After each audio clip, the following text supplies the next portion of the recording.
اعلی حضرت مفتی اعظم حجت الاسلام بریلی تجھے سلام۔ السلام علیکم ورحمۃ اللہ تعالی وبرکاتہ۔ مرکز اہل سنت جامعہ رضویہ منظر اسلام کے یوٹیوب چینل ہم سبق درس نظامی میں آپ کا خیر مقدم ہے۔ پیارے بچوں، جنہوں نے اب تک ہمارے چینل کو سبسکرائب نہیں کیا ہے وہ ضرور سبسکرائب کر لیں اور بیل آئیکن یعنی گھنٹی بھی بجا دیں تاکہ ہر ویڈیو کی نوٹیفیکیشن اطلاع اپلوڈ کرتے ہی آپ تک پہنچ جائے، اور اپنے ساتھیوں سے بھی شیئر کریں، شیئر کرنا نہ بھولیں تاکہ ان کو بھی فائدہ حاصل کرنے کا موقع ملے، اور بات پسند آئے تو لائک بھی کیا کریں اور اپنے قلبی تأثر کو ضرور کمنٹ کر کے بتائیں۔ بسم اللہ الرحمن الرحیم۔ وقد یستدل ارباب البصائر علی نبوتہ بوجہین۔ اہل بصیرت، ارباب بصیرت کبھی کبھی استدلال دو اور طریقوں سے نبی کریم صلی اللہ علیہ وسلم کی نبوت پر کرتے ہیں۔ کیا ہیں وہ دو طریقے؟ پہلا طریقہ تو یہ ہے احدہما، پہلا طریقہ یہ ہے ما تواتر من احوالہ قبل النبوت وحال الدعوت وبعد تمامہا۔ نبی کریم صلی اللہ علیہ وسلم نے نبوت کا دعویٰ نہیں کیا تھا، اعلان نبوت نہیں فرمایا تھا، اس سے پہلے بھی سرکار کے احوال زندگی کو دیکھو۔ جب سرکار نے دعوت دی لوگوں کو تو دعوت کے وقت میں سرکار کے کیا احوال رہے، کیا اخلاق رہے وہ دیکھو، اور دعوت کی تمامیت کے بعد پوری زندگی سرکار کے کیا احوال رہے ان احوال کو دیکھو۔ ان احوال کو دیکھنے کے بعد، ان کو پڑھنے اور سننے کے بعد یہ معلوم ہوتا ہے کہ یہ احوال غیر نبی کے نہیں ہو سکتے ہیں۔ سرکار کو تو بچپن میں بھی لوگ امین و صادق ہی کہتے تھے، دعویٰ نبوت کیا، اعلان نبوت کیا تو اس کے بعد بھی سرکار کو لوگ امین و صادق ہی کہتے تھے، کوئی سرکار کی برائی کرنے والا نہیں تھا۔ وہ الگ بات تھی کہ ایک نیا دین تھا ان لوگوں کے لیے، اس لیے مخالفت کرتے تھے عناداً، ان کی سربراہی نہ چلی جائے اس لیے مخالفت کرتے تھے، لیکن سرکار کی شخصیت اور ذات پر اور آپ کے اخلاق کریمانہ کے پیش نظر کوئی انگلی اٹھانے والا نہیں تھا۔ کسی کو کوئی آپ انگلی رکھنے کی جگہ نہیں ملتی تھی۔ بات سمجھائی؟ اور ساتھ ہی ساتھ زمانے کے بڑے بڑے بہادر بھی کیوں نہ ہوں، اگر جس محل اور جس مقام پر اور جس گوشے سے بھی آپ کو دیکھا جائے تو اس گوشے میں آپ اپنی زمانے میں ممتاز ہی نظر آئے تھے۔ یہاں تک کہ بہادری میں بھی زمانے کے جو مشہور بہادر تھے ان لوگوں سے بھی مقابلہ ہوا تب بھی سرکار پیچھے نہیں ہٹے اور ان کو پچھاڑ دیا تھا، سمجھے نہیں؟ تو یہ سارے اخلاق اور یہ تمام تر اوصاف اللہ رب العزت غیر نبی میں جمع نہیں کرتا۔ یہ عقل یہ کہتی ہے کہ کسی غیر نبی میں یہ سب جمع نہیں ہو سکتے، اس لیے آپ کی نبوت پر ان تمام چیزوں سے بھی اہل بصیرت نے استدلال کیا ہے۔ فرماتے ہیں احدہما، پہلی وجہ یہ ہے کہ ما تواتر من احوالی، سرکار کے جو احوال تواتراً منقول ہیں قبل نبوت، نبوت سے پہلے کے احوال، وحالت دعوت، دعوت کے وقت کے احوال، وبعد تمامہا، اور دعوت کے تمامیت کے بعد کے احوال، واخلاقہ الکریمہ، اور آپ کے اخلاق عظیمہ، اور واحکامہ الحکیمہ، اور آپ کی حکمت بھرے احکام ہے نا، واقدامہ، اور آپ کا پیش قدمی کرنا ایسی جگہوں میں حیث و تحجم الابطال، جہاں پر بڑے بڑے بہادر پیچھے ہٹ جائیں، ووثوقہ، اور آپ کا اللہ کی عصمت و حفاظت پر جمی احوال میں اتنا وثوق اور ثبات علی حال ہی، اپنے حال پر لدل احوال، خوفوں کے وقت اتنا زیادہ ثبات اور اتنا زیادہ وثوق کہ آپ صرف اللہ رب العزت پر اعتماد اور بھروسہ کرتے تھے، باقی دنیا والوں پر، دنیا والوں کی خصومت اور ان کی عداوت کا کوئی خوف نہیں رکھتے تھے۔ بات سمجھ میں آ گئی؟ یہی وجہ ہے کہ جب کفار مکہ آپ کے پیچھے پڑے ہوئے تھے تو وہ گھر کے ارد گرد کھڑے رہے، آپ سورہ یاسین پڑھتے ہوئے، ان کے سروں پر مٹی ڈالتے ہوئے چلے گئے اور ان کو پتہ نہیں چلا، ورنہ تو کوئی خوف زدہ ہوتا اللہ کی عصمت پر جس کو بھروسہ نہ ہوتا وہ گھر سے ہی باہر نہ نکلتا، کیونکہ اسے معلوم تھا کہ باہر دشمن کھڑے ہوئے ہیں. لیکن سرکار کو اللہ کی عصمت پر اتنا بھروسہ تھا، سمجھے نہیں، کہ آپ دشمنوں کو معلوم ہے کہ باہر کھڑے ہوئے ہیں، اس کے باوجود آپ نکلے اور ان کے سروں پر مٹی ڈالتے ہوئے چلے گئے اور ان کو پتہ نہیں چلا. لیکن دیکھنا یہ ہے کہ سرکار کو معلوم ہے دشمن باہر کھڑے ہیں، پھر بھی نکل رہے ہیں. یہ اللہ کی عصمت پر اتنا بھروسہ اور وثوق اور ثبات تھا. فرماتے ہیں وثباتہ علی حالہ، اور اپنے حال پر آپ کو ثابت قدم رہنا، دعوت پر قائم رہنا. جبکہ کتنے دشمن تھے لد الاحوال، خوفوں کے وقت، بحیث اس حیثیت سے کہ لم تجد اعداؤہ مع شدت عداوتہم، کہ آپ کے اعداء نے اپنی شدت عداوت کے باوجود اور آپ کے اندر طعنہ زنی کے حریص بھی تھے، وہ حرص کے باوجود لم تجد اعداؤہ مطعنا، آپ کی ذات میں طعنہ کی کوئی جگہ انہوں نے نہیں پائی. ولا الی القدح فیہ سبیلا، اور آپ کے سلسلے میں چون و چرا کرنے کی کوئی راہ نہیں پائی انہوں نے. فإن العقل یجزم، عقل جزم اور یقین کرتی ہے بے امتناع اجتماعی هذه الامور، ان امور کے جمع ہونے کے محال ہونے کا جزم کرتی ہے فی غیر الانبیاء، غیر انبیاء میں، کہ ایسے امور غیر انبیاء میں جمع نہیں ہو سکتے. عقل یہی کہتی ہے. وَأَن يَجْمَعَ اللَّهُ، اور عقل اس بات کو بھی محال جانتی ہے کہ اللہ رب العزت جمع فرمائے سارے کمالات فی حق، اس کے حق میں، من یعلم انہ یفتری علیہ، جس کے بارے میں اللہ جانتا ہے کہ وہ اس کے اوپر جھوٹ باندھ رہا ہے. یعنی کاذب کے حق میں جمع فرمائے یہ کمالات، یہ عقل محال جانتی ہے. اور اللہ رب العزت، نبی کریم صلی اللہ علیہ وسلم نے اعلان نبوت فرمایا، اگر یہ کاذب ہوتے معاذ اللہ ہے نا، تو اللہ رب العزت یہ کمالات جمع فرماتا نہیں کرتا جمع. کیوں؟ اس لیے کہ اللہ جانتا ہے کہ کوئی کاذب اگر ہے تو وہ اس کے خلاف جھوٹ باندھ رہا ہے، اللہ پر بہتان باندھ رہا ہے، تو کسی بہتان باندھنے والے میں یہ کمالات جمع کرے گا نہیں. اور اللہ نے جمع فرمائے، اس کا مطلب یہ ہے کہ آپ غیر نبی نہیں ہیں، نبی ہیں. ثم یمہلہ، پھر یہ کہ اللہ رب العزت چلو کہ ایک جھوٹ باندھے اللہ پر، کوئی جھوٹا دعویٰ کرے آ کر، تو ایک تو یہ کہ اللہ رب العزت نے کمالات جمع کر دیے، اوپر سے 63 سال کی عمر تک مطلب چھوٹ بھی دے دی. ایسا عقل اس کو ممکن نہیں قرار دیتی، محال قرار دیتی ہے کہ غیر نبی کو چھوٹ دے اللہ رب العزت، ایسا نہیں ہو سکتا. ثم یمہلہ، پھر اس کو چھوٹ بھی دے 23 سنہ، 23 سال تک. کتنے؟ 23 سال ہوئے نا اعلان نبوت کو. اعلان نبوت کرنے کے بعد سرکار نے 23 سال تک دین کی خدمت کی اور دین کی تبلیغ کی، ہے نا. تو 23 سال تک سرکار کو اللہ مطلب چھوٹ دیتا نہیں دیتا. چھوٹ اگر غیر نبی ہوتے چھوٹ نہیں دیتا. پھر آگے فرماتے ثم یظہر دینہ علی سائر الادیان، پھر انہی کے دین کو دیگر تمام ادیان پر غالب بھی فرماتا ہے. کیا غیر نبی ہوتے تو غالب فرماتا نہیں. وَيَنْصُرُهُ، اور ان کی مدد فرماتا علی اعدائہ، ان کے دشمنوں پر. دیکھیے جنگ بدر اور سب تمام تر فتوحات کو دیکھیے آپ. وَيُحْيِي آثَارَهُ بَعْدَ مَوْتِهِ إِلَى يَوْمِ الْقِيَامَةِ، اور سرکار کے وصال کے بعد قیامت تک ان کے آثار کو زندہ بھی رکھتا ہے، درس بھی لوگوں کے درمیان جاری ہے، انہی کے نقوش قدم پر لوگوں کو چلنا بھی ہے قیامت تک کے لیے اس کے آثار اور نقوش قدم کو زندہ رکھنا. یہ اس بات کی دلیل ہے کہ وہ نبی ہیں. غیر نبی کے لیے اللہ رب العزت یہ نہیں فرمائے گا. وثانی ہما، دوسری وجہ یہ ہے انہ ادعا ذلک الامر العظیم، کہ نبی کریم صلی اللہ علیہ وسلم نے اس امر عظیم کا دعویٰ کیا. کس کا؟ نبوت کا دعویٰ کیا. بین اظہر قوم، ایسی قوم کے سامنے لا کتاب لہم ولا حکمت معہم، جن کے پاس کوئی کتاب نہیں تھی، جن کے پاس کوئی حکمت نہیں تھی، دانائی نہیں تھی، علم نہیں تھا. وبین لہم الکتاب والحکمہ، اور ان کے لیے کتاب و حکمت آپ نے بیان فرمائی. وعلمہ الاحکام، اور ان کو احکام سکھائے، و شرائع اور مسائل سکھائے. واتم مکارم الاخلاق، اور ان کے اخلاق کریمہ کو مکمل کیا، مکارم اخلاق کی تکمیل فرمائی آپ نے.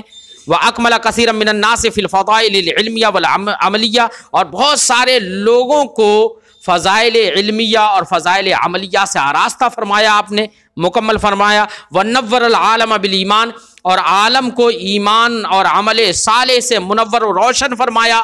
واظہر اللہ دینہ علی الدین کلی، اور اللہ نے ان کے دین کو تمام دینوں پر غالب فرمایا.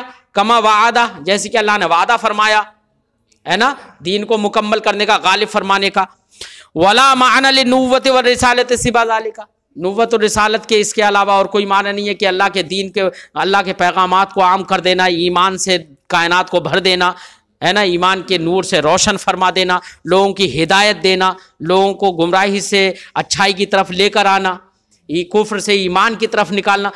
اور نبوت کا مطلب ہی کیا ہے؟ یہی تو ہے نا. اس لیے ہمارے نبی صلی اللہ علیہ وسلم کی نبوت پر دلیل یہ بات بھی ہے. فرماتے ہیں وَإِذَا ثَبَتَتْ نُبُوَّتُهُ، جب آپ کی نبوت ثابت ہو گئی مذکورہ دلائل سے، وَقَدْ دَلَّ كَلَامُهُ وَكَلَامُ اللَّهِ الْمُنَزَّلُ عَلَيْهِ عَلَى أَنَّهُ خَاتَمُ النَّبِيِّينَ، اور نبی صلی اللہ علیہ وسلم کا بھی کلام دلالت کرتا ہے اس بات پر، اور اللہ کا کلام جو کہ نبی پر نازل کیا گیا وہ بھی دلالت کرتا ہے اس بات پر أَنَّهُ خَاتَمُ النَّبِيِّينَ، کہ آپ صلی اللہ علیہ وسلم خاتم النبیین ہیں. کیا ہے؟ خاتم النبیین. خاتم النبیین ولیکن رسول اللہ و خاتم النبیین، قرآن نے فرمایا. خاتم النبیین بے معنی آخر الانبیاء ہے. کس معنی کر ہے؟ آخر الانبیاء. اہل سنت و جماعت کا اور تمام صحابہ و تابعین کا اس بات پر اجماع ہے کہ خاتم النبیین بے معنی آخر الانبیاء ہے. اب جب بے معنی آخر الانبیاء ہے تو اس کا مطلب یہ ہوا کہ ہمارے نبی صلی اللہ علیہ وسلم آخری نبی ہے. دروازے نبوت ہمارے نبی پر بند ہو گیا ہے. اب ہمارے نبی کے بعد کوئی نبی نہیں آنے والا، اور کوئی نبی کا آنا ممکن ہی نہیں ہے. کیا نہیں ہے؟ ممکن ہی نہیں ہے. اب خاتم النبیین بے معنی آخر الانبیاء، خاتم بے معنی آخری ہوتا ہے، کیونکہ خاتم بے معنی مہر ہوتا ہے. مہر کسی چیز کے آخر میں لگتی ہے، سمجھے نہیں؟ ایسا نہیں ہے کہ مضمون لکھا مہر اوپر لگا دی تو نیچے تو کوئی بھی بدل دے گا یار. مہر اس لیے لگائی جاتی ہے کہ اب اس کے بعد کوئی رد و بدل، تو آپ آخری نبی ہیں، اب اس کے بعد کوئی دوسری شریعت نہیں آئے گی، اسی لیے خاتم النبیین آپ کو کہا گیا ہے. اب کوئی دوسری شریعت نہیں آئے گی، کوئی دوسرا نبی نہیں آئے گا. یہی اہل سنت و جماعت کا معتقد ہے کہ خاتم النبیین بے معنی آخر الانبیاء ہے. قاسم نانوتوی نے تحذیر الناس کتاب کے اندر لکھا کہ خاتم النبیین جو ہمارے نبی کو کہا گیا ہے، یہاں پر خاتم النبیین بے معنی نبی بالذات ہے. کیا ہے؟ نبی بالذات ہے، کہ آپ صلی اللہ علیہ وسلم نبی بالذات ہیں. خاتم النبیین کا معنی آخر الانبیاء اس نے نہیں مانا. کیا نہیں مانا؟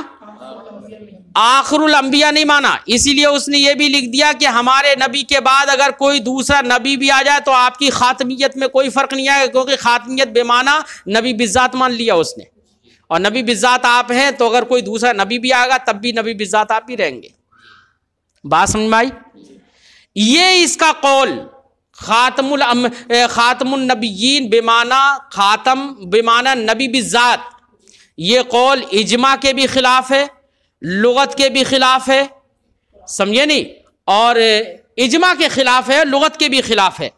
اس میں کتنے کفر ہیں یہ کہنے میں، اس کو انشاءاللہ ہم کسی دن مستقل موضوع سخن بنا کر اس پر گفتگو کریں گے کہ قاسم نانوتوی کی اس عبارت میں کتنے کفر ہیں انشاءاللہ تعالی. فرماتے ہیں بہرحال خلاف اجماع ہے. صحابہ کا یہ عقیدہ ہی نہیں تھا کہ خاتم بے معنی نبی بالذات ہو. تابعین ائمہ مجتہدین میں سے کسی کا یہ عقیدہ ہی نہیں رہا ہے، یہ اس کی اپنی من گڑت تھی. سمجھے نہیں؟ فرماتے ہیں کلام وانہ، جب یہ نبوت آپ کی ثابت ہو گئی اور آپ کا کلام دلالت، آپ کے کلام نے دلالت کی اس بات پر، اور اللہ کے اس کلام نے دلالت کی اس بات پر جو آپ پر نازل ہوا، کس بات پر؟ انہ خاتم النبیین، کہ آپ خاتم النبیین ہے بے معنی آخر الانبیاء. وانہ مبعوث الی کافۃ الناس، کلام الہی نے اس بات پر بھی دلالت کی کہ ہمارے نبی صلی اللہ علیہ وسلم تمام لوگوں کی طرف بھیجے گئے ہیں. تمام، بلکہ کافۃ الناس مت کہو، بل الی الجن والانس، بلکہ جن و انس کی طرف بھی بنا کر بھیجے گئے، ہے نا، بلکہ جن و انسی نہیں بلکہ ساری مخلوق کے لیے سرکار کو نبی بنا کر بھیجا گیا ہے۔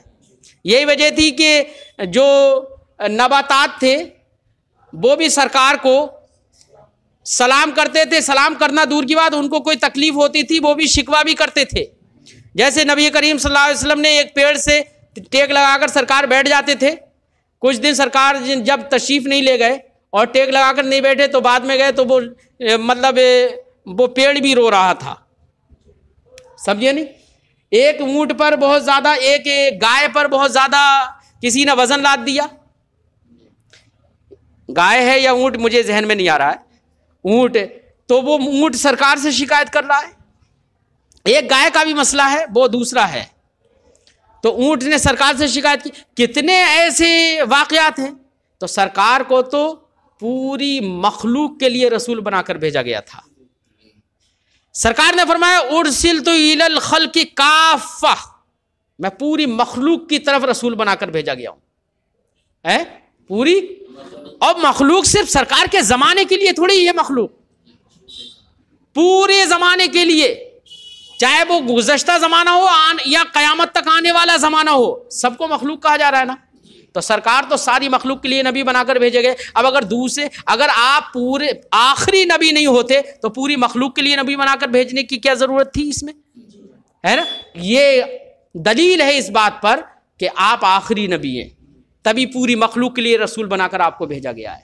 قیامت تک آنے والی نسلوں کے لیے بھی اور مخلوق کے لیے بھی آپ کو نبی بنا کر بھیجا گیا۔ سرکار نے فرمایا ارسلت الی الخلق کافہ، تو آخر النبیین ہونے کی یہ دلیل ہے۔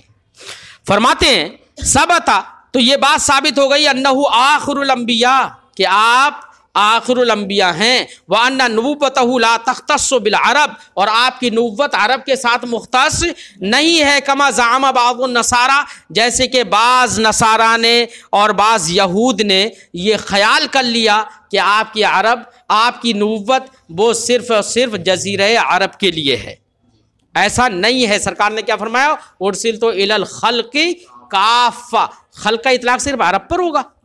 نہیں ہوگا، سبھی پر ہوگا۔ فإن قیل، اگر اعتراض کیا جائے کہ جناب آپ نے ابھی یہ ثابت تو کیا کہ ہمارے نبی صلی اللہ علیہ وسلم آخری نبی ہیں، تو آخری نبی ہونے کے بعد مطلب یہ ہے کہ آپ کے بعد کوئی دوسرا نبی نہیں آ سکتا، حالانکہ آپ کے بعد حضرت عیسیٰ علیہ السلام آئیں گے، نازل ہوں گے، تو ہم کہیں گے کہ یار وہ تو نازل ہوں گے نا، پیدا تھوڑی ہوں گے۔ ارے وہ نازل ہوں گے، اس کا مطلب وہ پہلے ہی صحیح ہیں، اور آپ کے بعد جو آئیں گے وہ نازل ہوں گے، تو بھی اس لیے نازل نہیں ہوں گے کہ ان کی شریعت جاری ہوگی، ان کی شریعت تو منسوخ ہو چکی ہے، وہ شریعت محمدیہ کی تبلیغ کے لیے آئیں گے۔ کس کے لیے آئیں گے؟ شریعت محمدیہ کی تبلیغ کے لیے آئیں گے۔ بات سمجھائی؟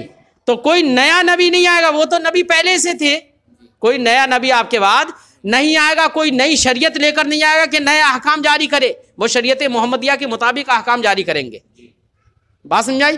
یہاں پر گفتگو اس کی ہے کہ جو نیا نبی آئے اور نئی شریعت جاری کرے، ہماری شریعت نے ساری شریعتوں کو منسوخ کر دیا، ان کی شریعت تو منسوخ ہو چکی ہے، اب وہ ہماری شریعت کے تابع بن کر آئیں گے، اب ہمارے نبی کے تابع بن کر آئیں گے، سمجھے نہیں؟ فرماتے ہیں فإن قیل، اگر اعتراض کیا جائے قد ورد فی الحدیث، کے حدیث میں وارد ہے نزول عیسیٰ علیہ السلام بعدہ، اس کے سرکار کے بعد حضرت عیسیٰ علیہ السلام کا نزول ہوگا، قلنا، ہم کہیں گے نام، ہاں، لیکنہ یتابع محمد علیہ السلام، وہ مستقل نبی بن کر نہیں آئیں گے، ایسے نبی بن کر نہیں آئیں گے کہ جو اپنی شریعت جاری کریں، بلکہ وہ محمد صلی اللہ علیہ وسلم کے متابع اور فرما بردار بن کر آئیں گے، اور ان کے تابع بن کر آئیں گے، مطابعت کریں گے آپ کی شریعت میں، لأن شریعتہ قد نسخت، کیونکہ حضرت عیسیٰ علیہ السلام کی شریعت تو منسوخ ہو چکی ہے، فلا یکون الیہ وحی و نصب الاحکام، تو حضرت عیسیٰ علیہ السلام کی طرف کوئی وحی نہیں ہوگی اور نہ ہی احکام کو نصب کرنا ہوگا، بل یکون خلیفۃ رسول اللہ صلی اللہ علیہ وسلم، بلکہ آپ حضرت عیسیٰ علیہ السلام تو ہمارے نبی صلی اللہ علیہ وسلم کے خلیفہ اور نائب بن کر آئیں گے۔ ثم الاصل اصح، پھر اب ایک مسئلہ یہ ہے کہ وہ آئیں گے تو اپنی نئی شریعت لے کر نہیں، بلکہ ہماری شریعت کے مطابق عمل کرنے کے لیے آئیں گے، لوگوں کو اس پر عمل کرانے کے لیے آئیں گے، ہے نا۔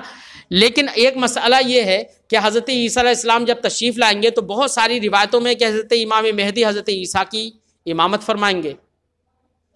بہت ساری روایتوں میں ہے کہ حضرت امام مہدی حضرت عیسیٰ علیہ الصلوۃ والسلام کی امامت فرمائیں گے. اور جبکہ حضرت عیسیٰ علیہ الصلوۃ والسلام نبی تھے, نبی ہیں, ان کی نبوت تھوڑی ختم ہو گئی, وہ تو نبی ہیں, آئیں گے تب بھی نبی ہوں گے, لیکن نئے نبی نہیں ہوں گے وہ, سمجھے نہیں, وہ تو سرکار کی شریعت کے مطابق بن کر آئیں گے, تو ہے تو نبی, افضل تو وہی ہیں. تو حضرت مہدی علیہ السلام, حضرت مہدی رضی اللہ تعالیٰ عنہ کیوں امامت فرمائیں گے؟ افضل کو امامت کرنا چاہیے. تو صاحب شرع عقائد کا اپنا نظریہ, یہ تنہا ہے اکیلے اس سلسلے میں, ورنہ تو تمام علماء کا اجماع ہے اس بات پر کہ حضرت امام مہدی رضی اللہ تعالیٰ عنہ ہی امامت فرمائیں گے, سمجھے نہیں. اور ان کا امامت فرمانا یہ اس بات کی دلیل ہوگا کہ حضرت عیسیٰ علیہ الصلوۃ والسلام شریعت محمدی کے مطابق بن کر آئے ہیں, یہ اس بات کی دلیل ہوگا, اور روایتوں میں وارد ہے, حدیثوں میں موجود ہے. لیکن صاحب شرح عقائد علامہ سعد الدین تفتازانی منفرد ہیں اس سلسلے میں, وہ کہہ رہے ہیں کہ حضرت عیسیٰ علیہ الصلوۃ والسلام نبی ہیں, وہ افضل ہیں, تو اس لیے وہ امامت فرمائیں گے. کیا وہ اسی لیے فرماتے ہیں ثم الاصح, پھر زیادہ صحیح یہ ہے انہ یصلی بالناس, کہ حضرت عیسیٰ علیہ السلام لوگوں کو نماز پڑھائیں گے, وَيَؤُمُّهُمْ ان کی امامت کریں گے, وَيَقْتَدِي بِهِ مہدی, اور امام مہدی ان کے مقتدی بنیں گے, ہے نا. کہہ رہے ہیں صحیح یہ ہے, کیوں؟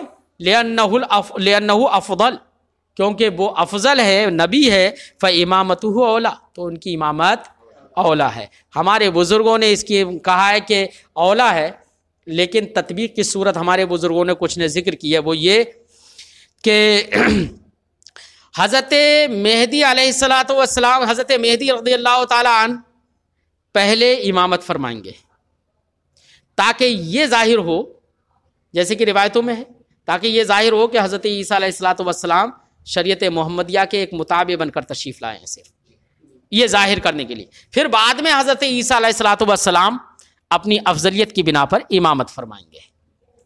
کیا فرمائیں گے؟ امامت فرمائیں گے. اب کوئی ایک اعتراض کر سکتا ہے, اعتراض یہ کر سکتا ہے کہ جناب روایتوں میں یہ وارد ہے کہ حضرت عیسیٰ علیہ الصلوۃ والسلام جو جزیہ لیا جاتا ہے نا کافروں سے, اس کو ختم کر دیں گے, کفار سے جزیہ کو ختم کر دیں گے, اور صرف اسلام کو قبول کریں گے, کہ جو مسلمان اسلام قبول کرے گا ٹھیک, نہیں اسلام قبول کرے گا تو مار دیا جائے گا, اسے قتل کر دیا جائے گا. یہ جزیہ وغیرہ کو جو اسلام میں یہ جائز ہے کہ کوئی کافر جزیہ دے کر اگر رہنا چاہتا ہے اسلامی حکومت میں تو رہ سکتا ہے, لیکن حضرت عیسیٰ علیہ السلام اس کو ختم کر دیں گے. شریعت اسلامیہ کا تو یہی حکم ہے نا, اور حدیث میں وارد ہے کہ حضرت عیسیٰ علیہ السلام اس کو ختم کر دیں گے. تو اس کا تو مطلب کیا ہوا کہ اپنا نیا حکم جاری کر دیا انہوں نے, ہے کیا ہے, نیا حکم جاری کر دیا. یہ کوئی اعتراض کرے تو ہم جواب اس کا یہ دیں گے کہ دیکھیے, جن حدیثوں میں یہ ہے کہ حضرت عیسیٰ علیہ الصلوۃ والسلام جزیہ کو ختم کر دیں گے, تو یہ مطلب نہیں ہے کہ وہاں پر حضرت عیسیٰ علیہ الصلوۃ والسلام اپنی طرف سے حکم نافذ کریں گے. مطلب یہ ہے کہ سرکار دو عالم صلی اللہ علیہ وسلم نے جو جزیہ کا حکم ہے نا, اس کی قید بیان کر دی ہے کہ یہ حکم تب تک ہوگا جب تک حضرت عیسیٰ علیہ الصلوۃ والسلام نازل نہیں ہوں گے, اور جب وہ نازل ہوں گے تو اب یہ حکم نہیں, اب دوسرا حکم لاگو ہوگا, شریعت اسلامیہ کا ہی وہ حکم ہوگا. یہ نہیں ہے کہ حضرت عیسیٰ علیہ السلام اپنی طرف سے حکم نافذ کریں گے, وہ شریعت اسلامیہ کا حکم ہوگا, اور یہ حکم وہاں پر جا کے منسوخ ہو جائے گا. بات سمجھ میں آئی؟ اس لیے اس حکم میں بھی حضرت عیسیٰ علیہ الصلوۃ والسلام شریعت محمدیہ ہی کے تابع ہوں گے. جواب سمجھ میں آ گیا؟ وقد روی بیان عددہم فی بعض الاحادیث, بعض احادیث میں انبیاء علیہ الصلوۃ والسلام کی تعداد کو بیان کیا گیا ہے. بعض روایتوں میں ہے کہ سرکار سے پوچھا گیا تو سرکار نے فرمایا 1,24,000. کسی روایت میں یہ ہے کہ سرکار سے جب پوچھا گیا تو سرکار نے فرمایا 2,24,000. سمجھے نہیں؟ تو اب روایتوں میں جب مذکور ہے تو کیا ہم یہ کہہ سکتے ہیں کہ انبیاء علیہ الصلوۃ والسلام کی تعداد 1,24,000 ہے؟ یا 2,24,000 کوئی تعین کر کے کہہ سکتے ہیں؟ کہہ دینا چاہیے پھر، لیکن صاحب شرح فرماتے ہیں نہیں، تعین نہیں کی جائے گی۔ کیوں؟ اس لیے کہ قرآن میں اللہ نے ارشاد فرمایا وَمِنْهُمْ مَنْ قَصَصْنَا عَلَيْكَ وَمِنْهُمْ مَنْ لَمْ نَقْصُصْ عَلَيْكَ، کہ کچھ انبیاء تو وہ ہیں جن کا ہم نے آپ پر بیان کر دیا ہے، اور کچھ ایسے بھی ہیں جن کا بیان ہم نے آپ پر نہیں کیا ہے۔ جب قرآن نے یہ بیان کر دیا ہے، اب اگر تم تعین کرو، عدد بیان کرو کہ اتنے ہیں، تو یا تو یہ ہوگا اگر 1,24,000 بیان کرو تو حقیقت میں ہوں 2,24,000 ہے، تو جو انبیاء ہیں ان کو انبیاء سے خارج کرنا لازم آئے گا، یا 2,24,000 آپ بیان کرو اور حقیقت میں 2,24,000 سے کم ہوں تو غیر نبی کو نبی میں داخل کرنا لازم آئے گا۔ اس لیے انبیاء علیہ الصلوۃ والسلام کی تعداد کو بیان کرنا یہ صحیح نہیں ہے، تعین نہیں کی جا سکتی کہ اتنے ہی انبیاء ہیں۔ رہی حدیث پاک جس میں سرکار نے یہ فرمایا کہ کسی میں فرمایا 1,24,000، کسی میں فرمایا 2,24,000، وہ احادیث آحاد ہے۔ کیا ہیں وہ؟ احادیث آحاد ہیں، اور احادیث آحاد جو ہیں وہ باب اعتقاد میں مفید یقین نہیں ہوں گی، وہ مفید نہیں ہوں گی، کیونکہ باب اعتقاد میں خبر واحد جو ہے وہ تو زن کا افادہ کرتی ہے، اور خبر واحد اور زن جو ہے وہ باب اعتقاد میں مفید نہیں ہوتا ہے، اس لیے احادیث کو چھوڑ دیا جائے گا یہاں پر۔ مزید اس لیے بھی کہ قرآن نے جب صاف صاف لفظوں میں یہ فرما دیا، وہ تو قطعی ثبوت ہے نا، قرآن کیا ہے؟ قطعی ثبوت ہے، اس کے مقابلے میں حدیث پر عمل کرنا یہ تو موزون نہیں ہوگا۔ حدیث کے ذریعے سے حدیث کا مقابلہ اور معارضہ، حدیث سے معارضہ قرآن کا کرنا یہ بھی صحیح نہیں ہوگا۔ اس لیے صحیح یہ ہے کہ انبیاء علیہ الصلوۃ والسلام کی تعداد کو متعین نہ کیا جائے۔ فرماتے ہیں وقد روی بیان عددہم، انبیاء علیہ الصلوۃ والسلام کی تعداد کو بیان کیا گیا ہے، روایت کی گئی ہے تعداد کے بیان میں، فی بعض الاحادیث، بعض احادیث کے اندر ان کی تعداد کے بیان کی روایت کی گئی ہے، علامہ رویہ، جیسے کہ روایت کیا گیا ہے نبی صلی اللہ علیہ وسلم سئل عن عدد الانبیاء، کہ سرکار دو عالم صلی اللہ علیہ وسلم سے انبیاء علیہ السلام کے اعداد کے بارے میں، تعداد کے بارے میں پوچھا گیا، فقال، تو سرکار نے فرمایا 100,000 و24,000، 1,24,000 ہے نا۔ وفی روایتیں، ایک روایت میں ہے 100,000، 2,24,000 اور 24,000۔ والاولا، بہتر یہ ہے کہ لا یقتصر علی عدد فی تسمیہ، کہ انبیاء علیہ الصلوۃ والسلام کے بیان کرنے میں کسی تعداد پر قصر نہ کیا جائے۔ فقط قال اللہ تعالیٰ، کیونکہ اللہ نے ارشاد فرمایا منہم من قصصنا علیک ومنہم من لم نقصص علیک، کہ کچھ انبیاء تو وہ ہیں جن کو ہم نے آپ پر بیان کر دیا ہے، اور کچھ وہ ہیں جن کا بیان ہم نے آپ پر نہیں کیا ہے۔ ولا یؤمن فی ذکر العدد، اور آگے فرماتے ہیں کہ خرابی یہ ہوگی اگر تعداد کو متعین کیا جائے، تو خرابی یہ ہوگی کہ اگر عدد کو آپ نے متعین کر کے بیان کر دیا تو ذکر میں بے خوفی نہیں ہوگی اس بات سے کہ کہیں غیر انبیاء کو انبیاء میں داخل کرنا، یا انبیاء کو انبیاء کی لسٹ سے خارج کر دینے سے بے خوفی نہیں ہوگی، بلکہ خطرہ رہے گا۔ فرماتے ولا یومن، اور خطرہ اور بے خوفی نہیں ہوگی، خطرہ رہے گا فی ذکر العدد، عدد کے ذکر کرنے میں، تعداد کے ذکر کرنے میں، کس بات کا؟ ان یدخل فیہم، کہ انبیاء میں داخل کر دیا جائے ان کو، من لیس منہم، جو انبیاء سے نہیں ہے۔ کب؟ ان ذکر عدد اکثر من عددہم، اگر انبیاء کے عدد سے زیادہ تعداد کو ذکر کیا جائے کہ حقیقت میں اتنے ہیں اور آپ نے زیادہ ذکر کیے، تو غیر نبی کو نبی میں داخل کرنا لازم آ جائے گا نا۔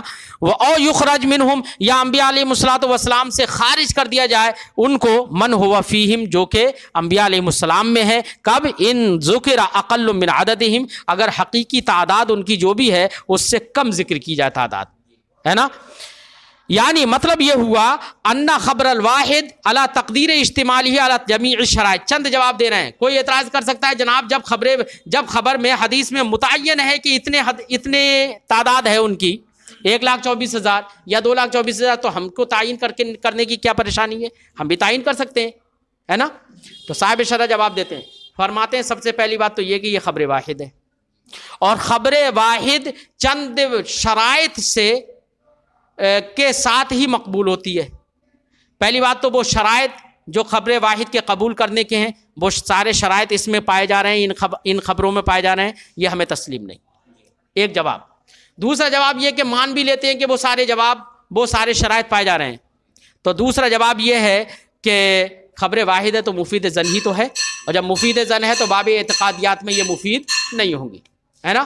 اور اگر مان بھی لیتے ہیں کہ مفید یقین، بات سمجھ میں آ گئی نا، تو اور اگر مان بھی لیتے ہیں کہ مفید یقین بھی تھوڑی دیر کے لیے مان لیتے ہیں، یہ کہ کسی جاہل کے بات پر بھی مان لیتے ہیں، سمجھے نہیں، تو کہہ رہے ہیں کہ یار ایک روایت میں ہے 2,24,000، ایک روایت میں 1,24,000، تو کس پہ عمل کرو گے، ہے نا. اس لیے یہاں پر خبر کو چھوڑ دیا جائے گا اور عمل اس پر کیا جائے گا جو قرآن میں ہے، کیا کہ تعداد متعین نہ کی جائے. فرماتے ہیں مطلب یہ ہوا نہ خبر واحد اللہ تقدیر اجتماعی، خبر واحد اس تقدیر پر کہ وہ مشتمل ہو ان تمام تر شرائط پر جو شرائط خبر واحد کے قبول کرنے کے سلسلے میں اصول فقہ کے اندر مذکور ہیں، ہے نا. لا یفید، اگر یہ تسلیم بھی کر لیا جائے، پہلی بات تو تسلیم نہیں، تسلیم بھی کر لیا جائے تو لا یفید الا الظن، تب بھی تو خبر واحد ظن ہی کا فائدہ دے گی. ولا عبرت بالظن، اور ظن کا کوئی اعتبار نہیں ہے فی باب الاعتقادیات، باب اعتقادیات میں، خصوصاً اذا اشتمل علی اختلاف روایت، بالخصوص اس وقت جبکہ مختلف روایتوں پر اشتمال ہو، مشتمل ہو اختلاف روایت پر، کہ کسی روایت میں کچھ، کسی روایت پہ کچھ. وکان القول بموجبہ مما یفضی الی مخالفت ظاہر الکتاب، اور تقاضۂ حدیث کی بنا پر قول کر دینا اس بات کا کہ جب حدیث کہہ رہی ہے اتنی تعداد ہے تو تعداد کو متعین کر دینے میں کیا حرج ہے، جو کہہ رہے معترض نے کہا ہے نا. تو کہہ رہے ہیں کہ تقاضۂ حدیث کا قول کرنا یہ اس میں سے ہے ما یفضی الی مخالفت ظاہر کتاب، جو ظاہر کتاب کی مخالفت تک پہنچا رہی ہے. ظاہر کتاب یہی ہے کہ کچھ کو بیان کیا گیا ہے، کچھ کو نہیں بیان کیا گیا ہے. وہ یہ کہ ان بعض الانبیاء لم یذکر للنبی، کہ بعض انبیاء کا ذکر سرکار سے نہیں کیا گیا. ویحتمل، یہ بھی احتمال ہے مخالفت الواقع، کہ واقع کے مخالف ہو. تعداد اگر آپ بیان کریں گے تو واقع کے بھی مخالف ہو، کہ واقع میں حقیقت میں اللہ نے اتنے بھیجے اور آپ کہہ رہے ہیں اتنے ہیں، ہے نا. وہ عد النبی من غیر الانبیاء، وہ ہے انبیاء، نبی کو شمار کرنا غیر انبیاء سے یا غیر نبی کو شمار کرنا انبیاء سے. بناءً اس بات پر بنا کرتے ہوئے ان اسم العدد اسم خاص، اس میں عدد تو اس میں خاص ہوتا ہے. اگر 10 بول دیا تو 10 ہی مراد ہوگا، 11واں مراد اس سے نہیں ہوگا، نہ 9واں مراد ہوگا. اس میں خاص ہوتا ہے اپنے مدلول. لا یحتمل زیادت و نقصان، وہ زیادتی و نقصان کو قبول نہیں کرتا، احتمال ہی نہیں رکھتا ہے. ٹھیک ہے.